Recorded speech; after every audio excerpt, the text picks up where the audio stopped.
New developments in the search for a missing CDC scientist in Atlanta. Police revealing he vanished after learning why he didn't get a promotion, telling friends he was going home sick from work, but then disappearing without a trace. Colleagues at the CDC say he went home sick on February 12th and was never seen again. His car keys, wallet, credit card, phone, and even his dog were found locked inside his house. Police say he lost out on a promotion and learned why the morning he disappeared.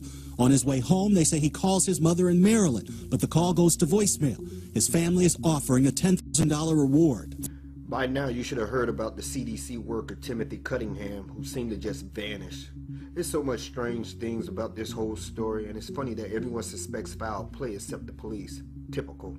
Alright, the story goes, Timothy Cunningham was turned down for a promotion. After finding out the reason why he was turned down for the promotion, he felt sick and went home. Then he vanished, leaving all his belongings at home, including his dog. Rumors on social media are saying that he was exposing the links between the recent flu deaths and the flu shots. I couldn't find any story on that, but who's to say they didn't already erase those stories?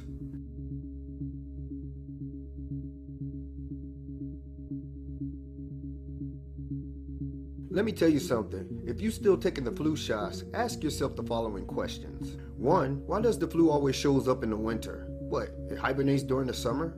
The common cold you can catch all year round. And you can't always blame the cold temperature because we have cold states and there's cold countries that doesn't have this problem. 2. Who's the first person to catch the flu? Patient 0. Did they get it from an animal? How did they spread it so quickly? It's the shots, folks. The flu virus needs a host to survive. You will have to be near an affected person to catch it, and you can always tell when a person is infected. And 3. Why is there a patent for the flu virus? There's no patent for the common cold. Back to Cunningham, there's also rumors that he might have picked up a contagious disease from the CDC and they had him contained. But if that's the case, they would have took his dog too. He made it home, remember?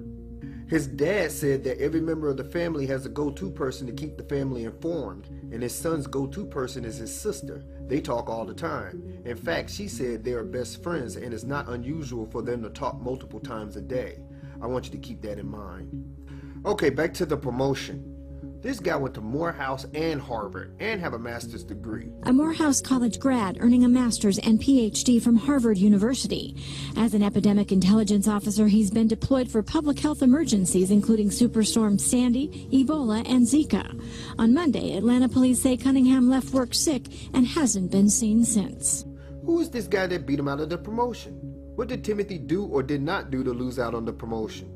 If you ask me, I think that promotion story is bullshit. I could be wrong, but that's what I get out of it so far. The CDC informed its employees not to speak a word until higher-ups do. The CDC not commenting further on the nature of his work or recent involvements. Employees telling me late today they've been instructed not to talk of this until higher-ups do. What kind of bullshit is that? What are they hiding? I have plenty of questions. Did the family know about the promotion before the disappearance? Because they talked like they didn't. If he was going to just walk away, did he leave the dog enough food to last him for days? The following videos leaves me more questions. While on his way to work at about approximately 07:15, he calls his sister and speaks to her briefly.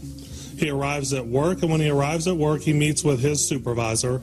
And the purpose of that meeting was to explain a promotion that he did not receive to branch manager. He had been informed the previous Monday that he was not getting the promotion, but the explanation occurred on the morning of the 12th. Shortly after the meeting explaining that, he tells the supervisor that he's not feeling particularly well. He had actually called in sick the 2 previous work days and decides to go home. While going home, the last known phone call that he makes occurs at 09:12 hours, and he calls his mother while traveling home from the CDC, we believe. The call is missed. She does not receive a call, and he does not leave a voicemail.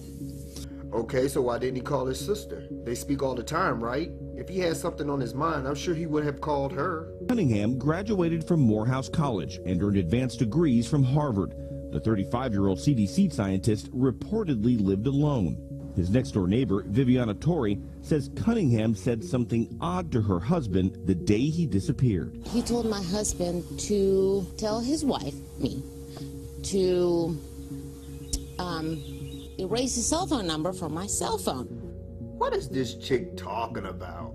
Why would Timothy worry about that when they could pull your phone records and see who you were in contact with? They make it sound like a husband was jealous and killed the man and came back and told her to delete the number. Not surprising, but the only thing, for me anyway, is that Timothy doesn't strike me as a man that's interested in women. Hey, I'm just saying, that's the vibe I'm getting. You want to know what else is crazy? The police came to the family and informed them that they found a body 4 times, which none of them was Timothy Cunningham. How the hell do you find 4 bodies? Where are these bodies coming from? Was they even reported missing? You look for one person and you find 4 and none of them is the person you're looking for? Tell us that story. That's crazy. Man, this whole story is messy. That's all I have for now. If YouTube take this video down, then I know what's up. Thank you for watching and thank you for sharing your time with me.